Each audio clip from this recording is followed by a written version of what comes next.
안녕하세요. 커피앤톡입니다. 오늘도 와주셔서 감사드리고요. 바로 사연 읽어보겠습니다.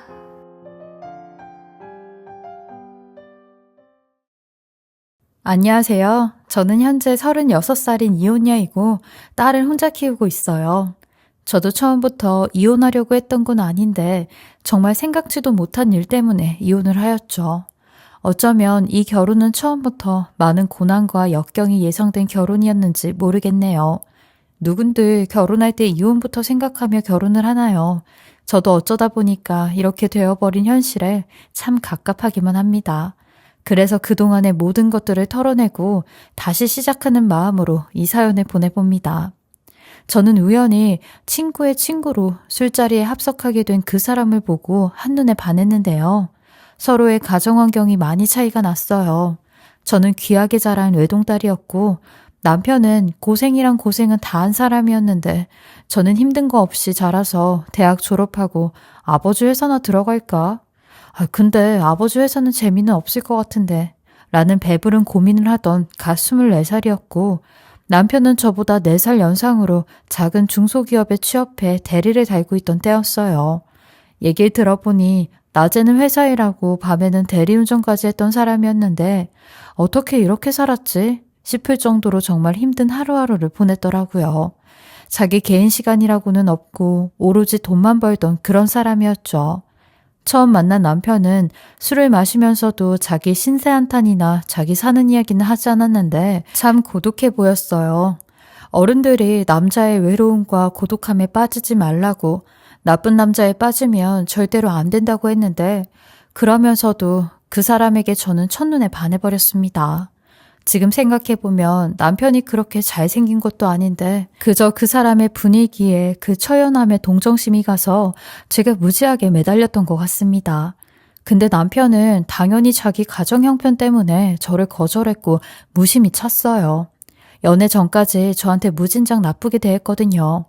제가 만나자고 하면 3번 거절했다가 겨우 1번 만나주는 그런 식이었는데 그렇게 비싸게 구니 제가 더 오기가 생겨 들이댄 것 같아요. 나중에 이야기 들어보니 자기도 나한테 마음이 있는데 자기 형편 때문에 저를 강단 있게 만날 수가 없었다고는 하더군요. 본인의 지친 일상 속에서 여유로운 여자가 자기가 좋다며 들이대는데 그저 그게 좋았다고 했어요. 아무튼 그렇게 제가 1년을 쫓아다녀서 결국 만나는데 10번 치고 안 넘어가는 나무 없다고 혼자 얼마나 좋아했는지 몰라요. 그리고 제가 이 사람과 만난 지 1년째 되던 날 저는 대학 졸업까지 했지만 취업도 못하고 있어. 저희 부모님이 대체 너는 뭐하고 있는 거냐며 직장 생활 안 할 거면 선 봐서 결혼하라는 불효령이 떨어졌어요. 그 말을 듣고는 이 사람에게 마지막이다 생각하고 결혼 이야기를 꺼냈어요. 이번에 나 안 붙잡으면 정말로 안 된다며 집에서 억지로 시집을 보내려고 한다고 했어요. 당신만이 내 옆에 있어줘야 된다고요. 만약 당신이 거절하면 이젠 더 이상 당신 앞에 안 나타난다고 했어요. 그러니 그 사람도 한참의 고민 끝에 결국 저를 붙잡더군요. 그리곤 자기도 많이 힘들었는데 이제는 이런저런 거 생각 안 하고 만나고 싶다는 말을 했어요. 지금 생각해보니 우리 둘 다 참 열정적인 연애를 한 것 같았어요. 비록 제가 더 좋아서 시작한 연애긴 했지만요. 저는 부모님께도 결혼할 사람이 있다고 얘기를 했고 그로부터 또 1년 동안 열심히 연애를 했어요. 내 마음이 이 사람 마음보다 커도 제 인생에서 참 많이 행복했던 한때였기에 모든 게 다 괜찮았어요. 그러나 저희 부모님은 아니었는데 귀하게 키운 외동딸이 그런 사람을 만나는 것도 탐탁지 않아 하셨고 제가 더 그 사람을 좋아하는 것도 마음에 들어 하지 않으셨어요. 게다가 만나는 상대가 알고 보니 홀어머니를 겨우 모시고 사는 중소기업 대리니 저희 부모님은 싫어하실 만했죠. 알게 모르게 싫은 티를 내시는 부모님을 보고 그때 알았습니다. 우리는 정말 이루어지기 어려운 인연이구나 라는 것을요. 그래도 그때 저는 어떻게든 그 사람과 계속 만나고 결혼까지 하고 싶었어요. 하지만 제가 그런 마음을 먹을수록 부모님 가슴에 대못을 박았는데 사춘기 이후로 이런 적이 없었죠. 부모님하고 크게 싸우고 집을 나오기가 여러 번이었습니다. 부모님도 친구들도 주변 사람들도 모두 이런 제가 이해되지 않는다고 할 정도로 저는 이 사람에게 푹 빠져 있었어요. 지금 생각해보면 콩깍지가 신 정도가 아니라 무슨 귀신이 신 정도였어요. 잘난 거 하나 없는 그 사람 뭐 볼 거 있다고 왜 그렇게 매달리는지 모르겠다는 반응이었지만 저는 그 사람이 너무 좋았으며 그 사람도 점점 저에게 진심을 보였습니다. 그러니 서로만 있으면 정말 다 될 것 같았어요. 매일 밤마다 그 사람의 회사 근처 혼자 사는 원룸에 가서 같이 시간을 보냈고 그러다가 덜컥 아이가 생겨버렸어요. 결국 눈물로 저희 부모님께 결혼 허락받았는데 지금 생각해보면 귀하게 키운 외동딸을 엄한 놈에게 뺏긴 것 같아 분통하셨을 것 같아요. 그땐 몰랐는데 이제야 그 마음이 이해가 돼요. 저도 똑같이 부모가 되어보니 내가 얼마나 불효를 저질렀는지 알겠더라고요. 그땐 그저 제 눈앞에 있는 행복만 중요했었고 그 사람이 전부인 것 같다는 사실에 푹 빠져서 아무것도 보이지 않았던 것 같아요. 만약 그때로 다시 돌아간다면 사람에 대해 더 알아보고 집안도 더 알아봤을 텐데 지금와 후회만 될 뿐이죠. 그땐 그런 현실이 전혀 보이지 않았어요.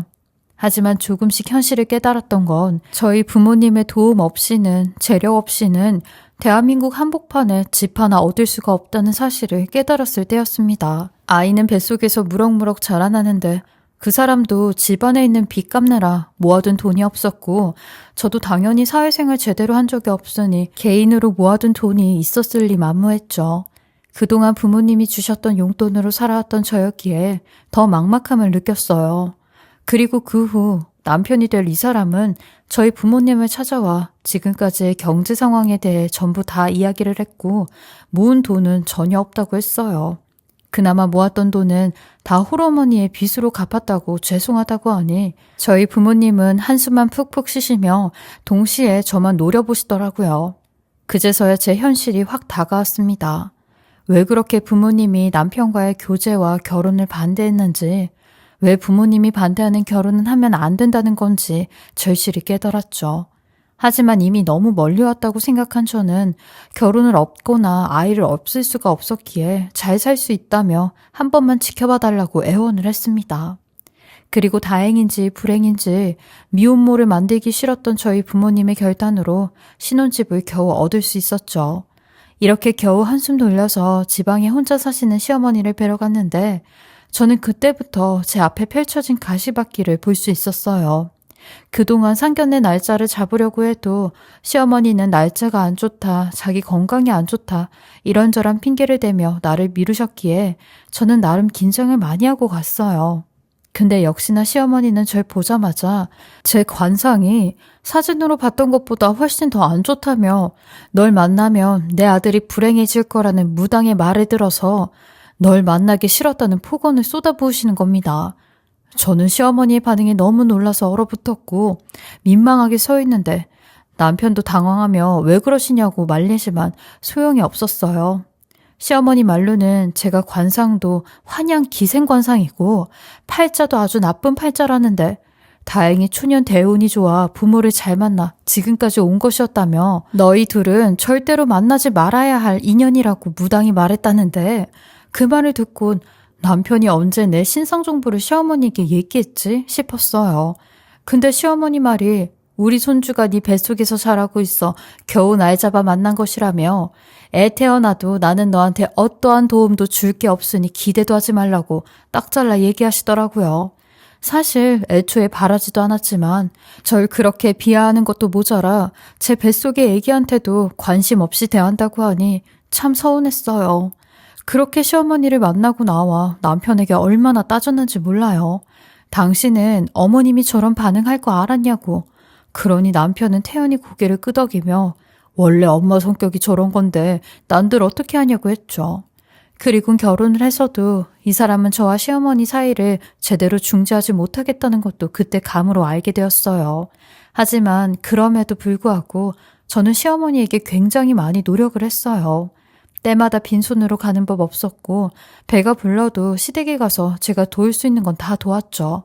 하지만 시어머니는 영 탐탁지 않아 했는데 솔직히 이때만 해도 시어머니가 그냥 나를 싫어해서 그런 거지 개념이나 생각이 없으신 분은 아닐 거라 생각했어요. 그런데 생각보다 정말 최악이신 분이었죠. 결혼식을 어찌어찌 진행하고 딸을 낳은 지 얼마 되지 않은 날 시어머니께서 갑자기 전화가 와서는 김장을 하러 오라고 하더라고요. 저는 몸 푼 지 얼마 되지도 않았고 아이가 어린데다가 마침 저희 부모님도 일이 생기셔서 호주에 사는 이모 댁에 가셨기에 가는 건 어려울 것 같다고 조심스럽게 말씀을 드렸는데 제게 욕을 막 퍼부으시며 또 제 관상과 사주를 들먹이시는 겁니다. 멀쩡한 우리 아들도 잡아먹을 기생관상을 가진 주제에 시애미가 오라면 오고 가라면 가야지.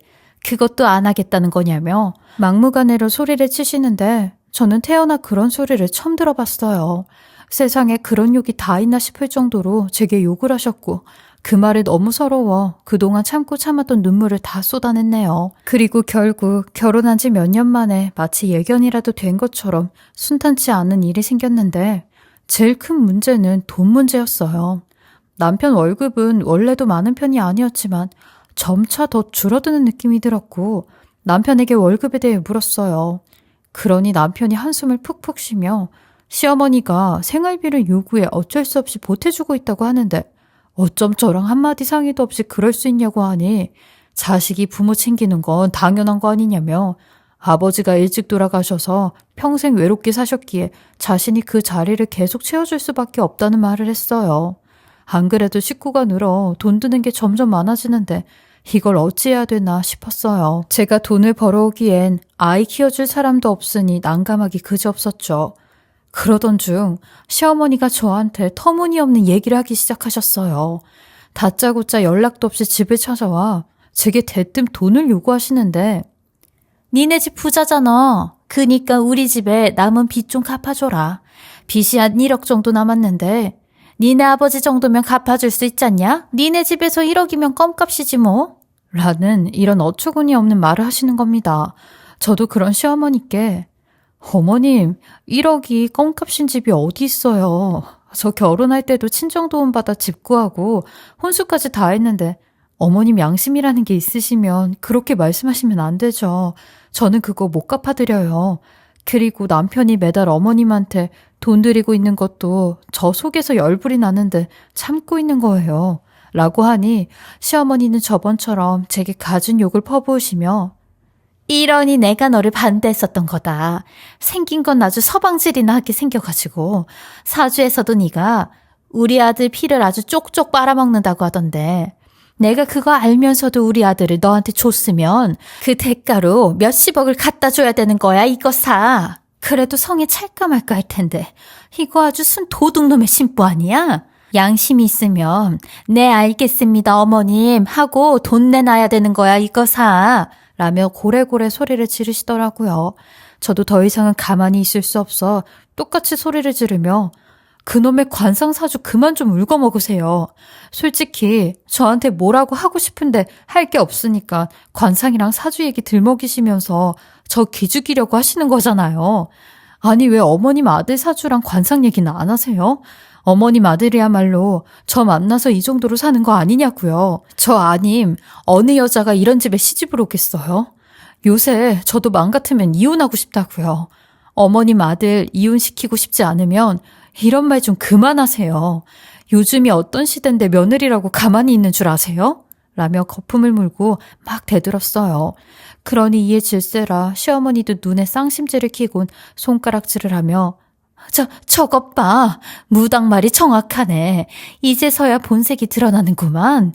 발톱을 숨기고 있다가 이제야 발톱을 드러낸다고 하시는데 더 이상 시어머니와 한 공간에 있기 싫어 당장 나가시라고 하며 등을 막 밀어댔어요.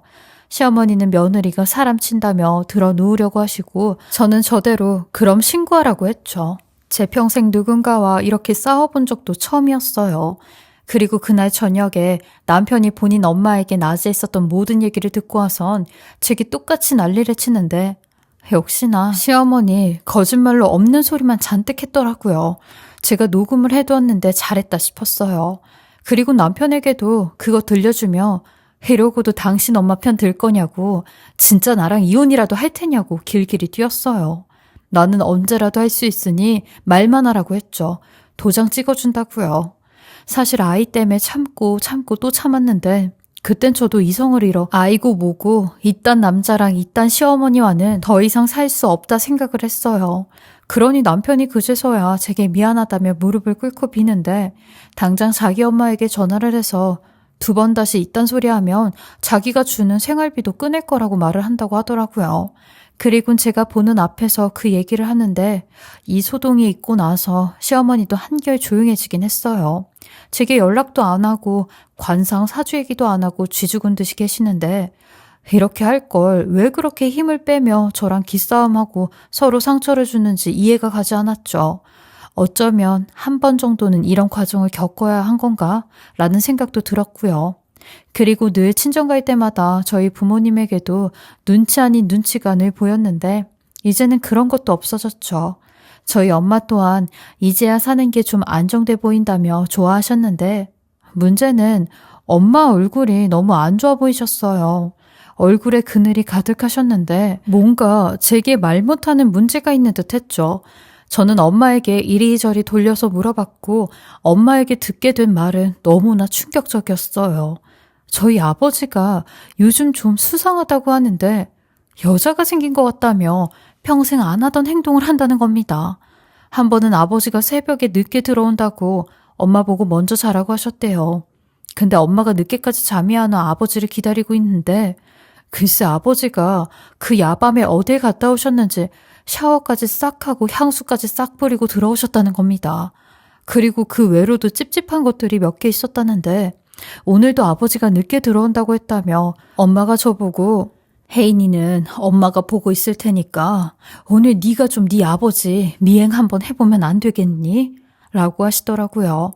평생을 엄마밖에 모르고 사셨던 아버지인데 이게 대체 무슨 일인가 싶어 속으로 아니겠지를 반복하며 아버지 회사 앞에서 아버지가 나오기만을 기다리고 있었어요. 그리곤 퇴근 시간 1시간 전에 아버지 차가 주차장에서 나오는 걸 보고 멀찌감치 떨어져 아버지 차를 따라가기 시작했어요.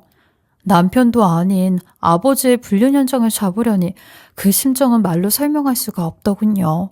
한 20분 정도 달려 도착한 곳은 빌라들이 즐비한 빌라촌이었는데 아버지는 아주 익숙한 듯 어느 한 빌라 주차장으로 들어갔고 거기 주차장에서 기다리던 어떤 여자가 주차 고깔콘을 치우며 여기다 차를 대시라고 막 손짓을 하는 겁니다.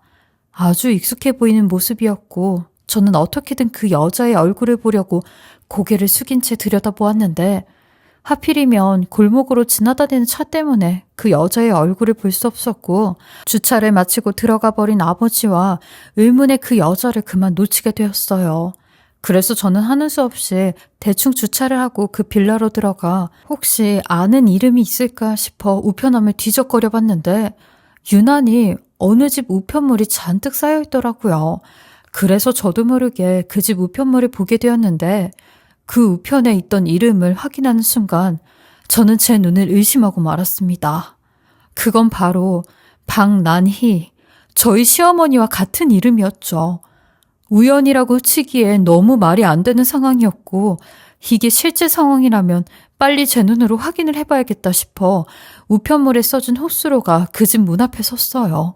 그리고 쿵쿵대는 심정으로 배를 누르니 곧이어 어떤 여자의 목소리가 들려오는 겁니다. 저는 일부러 인터폰이 안 보이게 선 후 가스검침을 왔다고 거짓말을 하였어요. 그리고 서서히 문이 열리는데 그 안에 있던 여자와 눈이 마주치는 순간 그 여자가 시어머니라는 걸 알게 된 순간 제 결혼 생활과 저희 엄마의 결혼 생활은 모두 다 끝났구나 싶었습니다. 역시나 시어머니는 절 보자마자 기겁을 했고 저는 그 문을 벽으로 부수며 안으로 들어갔는데 아주 편안한 차림으로 앉아있는 아버지를 보곤 기가 차 아무런 말도 나오지 못했습니다. 아버지는 절 보자마자 오해라며 안 싸더니 뭘 좀 고쳐달라고 해서 왔다가 과일을 주시길래 과일을 먹고 있었던 거라는데 저는 그런 아버지에게 지금 그 꼴이 뭐 고쳐주러 온 사람의 꼴이냐고 난리를 쳤어요. 아버지 대체 시어머니랑 무슨 사이인 거냐고 뭘 하고 있었던 거냐고 사실대로 말하시라고 울부짖었죠. 그러니 시어머니가 이성을 잃은 제게 진정하려고 달래는 듯 하지만 불난 집에 부채질하듯 저를 살살 긁고 있는데 그 말에 더 혈압이 올라 기가 찼어요. 그러게 내가 네 아버지한테 1억 좀 받아오라고 할 때 그때 받아왔음. 이런 사단이 낫겠냐고. 내가 네 아버지 찾아가서 1억만 빌려달라고 했다가 서로 마음이 맞아 이런 사단이 난 거다. 이게 다 네가 내가 하라는 대로 안 해서 이렇게 된 건데 왜 나랑 네 아버지 탓만 하냐? 너도 일정 부분 책임이 있지? 라는데 도대체가 이 말이 제정신인 사람 머리에서 나올 수 있는 말인가요? 저는 시어머니의 이런 논리에 더더욱 꼭지가 돌았고 이판사판으로 저도 가만히 있지 않았어요. 어머님, 아니 저기요 아줌마, 당신 진짜 머리가 어떻게 된 거 아니에요? 내가 대체 무슨 책임이 있어요? 내가 당신한테 우리 아버지 좀 꼬시라고 했어요? 아님 서로 불륜을 하라고 하기로 했어요? 당신 맨날 나보고 뭐? 관상의 기생이라고 환영이라고 했지. 그게 다 당신이 이따위 짓을 하고 다니니까 남들도 다 그렇게 보이나 보네. 어딜 도덕적 의식도 없이 사돈이랑 이딴 짓을 하고 있어? 당신이 그러고도 자식까진 부모라고 할 수 있어? 그리고 아버지도 똑같아요. 어떻게 엄마랑 절 두고. 정말 당신들 둘 다 미쳤어. 둘 다 제정신 아니라고. 라며 집안을 뒤집어엎고 나왔어요. 그렇게 한바탕 하고 밖을 나왔는데 이 사실을 도저히 엄마에게 전할 수 없을 것 같았어요. 머리가 어지러워 뭐부터 해야 할지 아무 생각이 나질 않는데 아버지가 버선발로 뛰쳐나와 제게 사정사정을 하시더라고요. 제발 엄마에게만은 비밀로 해달라고요. 비밀로 하면 평생을 죗값 받고 살겠다고요. 변명 같지만 제 시어머니가 본인을 유혹하는 바람에 자기도 모르게 홀렸다는데 아버지의 말을 듣고 있자니 전부 다 개소리 같았어요. 이런 저속한 표현을 써서 좀 그런데 정말 개소리 같았거든요. 저는 그런 아버지를 혐오하듯 쳐다보며 엄마랑 조용히 이혼하시라고 했네요. 아버지랑 저 여자 때문에 나도 이혼하게 생겼으니 이제 대체 누굴 믿고 누구와 살아야 될지 너무너무 혼란스럽다고 하였어요. 제가 느낀 배신감, 제가 느낀 억한 심정이 평생토록 아버지와 저 여자를 용서할 수 없을 것 같다며 당장 엄마와 제 눈앞에서 사라지라고 했어요. 결국 나중엔 상간녀 소송으로 저희 엄마도 아버지의 불륜 상대가 시어머니라는 걸 알게 되었고 남편 또한 이 사실을 알게 되며 제게 면목은 없지만 이혼만은 다시 생각해달라고 자기는 아무런 죄도 없지 않냐고 하는데 당신이 그런 엄마의 아들이라는 것 자체가 죄라고 하며 이혼소송 진행하였습니다. 엄마 또한 이혼소송을 진행하여 아버지에게 상당히 많은 재산 분할과 위자료를 청구하였는데요. 저랑 엄마 둘 다 참 길고도 길었던 소송에서 승소를 하고 시원한 쾌거를 이루게 되었어요. 시어머니는 상간녀 소송까지 당해 위자료를 물어내야 하는 상황인데 자기는 돈이 없다며 끝까지 아득아득 우겨대고 있더라고요. 그래서 변호사님께 물어보니 상대방의 재산을 어느 정도 알면 강제 집행하면 되고 모르면 재산 명시부터 하면 된다고 하더라고요. 그리고 6개월 후에도 지급을 하지 않으면 채무 불이행자 명부등재를 할 수 있다고 하였어요. 자기가 잘못해서 위자료를 줘야 되는데도 저러고 있으니 아주 받는 것도 일이더라고요. 이것 때문에 불필요하게 전 남편이랑도 몇 번씩 연락을 했었는데 전 남편 놈은 제가 연락할 때마다 재결합 이야기를 꺼내는데 당신도 당신 엄마처럼 법적으로 대응당하고 싶지 않으면 그 입 좀 다물라고 하였어요. 그렇게 모든 일이 끝이 나고서야 저는 제대로 엄마의 얼굴을 볼 수 있었고 엄마에게 나 때문에 이런 일이 일어난 것 같아 정말 죄송하다며 평생 속죄하며 살겠다고 빌었어요. 그러니 엄마는 저를 일으키며 네가 부모 말 안 듣고 결혼 잘못한 것도 있지만 네 아버지가 제일 문제다. 그런다고 넘어간 인간이었으면 여태 나한테 안 걸렸을 뿐이지 뭔 짓을 하고 다녔는지 안 봐도 뻔하다 뻔해. 어차피 이렇게 벌어진 거 주워 담을 수도 없는 일인데 이제라도 두 눈 똑바로 뜨고 정신 단단히 차리고 살아. 네 딸 생각하면서 이라고 하시는데 저도 엄마 말대로 제 딸 하나 생각하며 이제라도 제대로 살고자 이렇게 사연을 보내보았고요. 혹시 결혼 준비하시는 분들이 계신다면 저와 같은 실수는 하지 않으셨음 하는 마음에 제 이야기를 해보았습니다. 물론 많은 분들에게 질타도 받고 혼도 나겠지만 따끔한 조언 들으며 앞으로의 인생을 위해 노력하며 살려고 합니다. 제 긴 이야기 들어주시고 읽어주셔서 감사하고요. 늘 가정에 평안과 행복이 가득하시길 진심으로 바라겠습니다. 지금까지 커피앤톡이었습니다. 오늘도 끝까지 함께 해주셔서 감사하고요. 저는 다음 영상으로 또 찾아뵙겠습니다.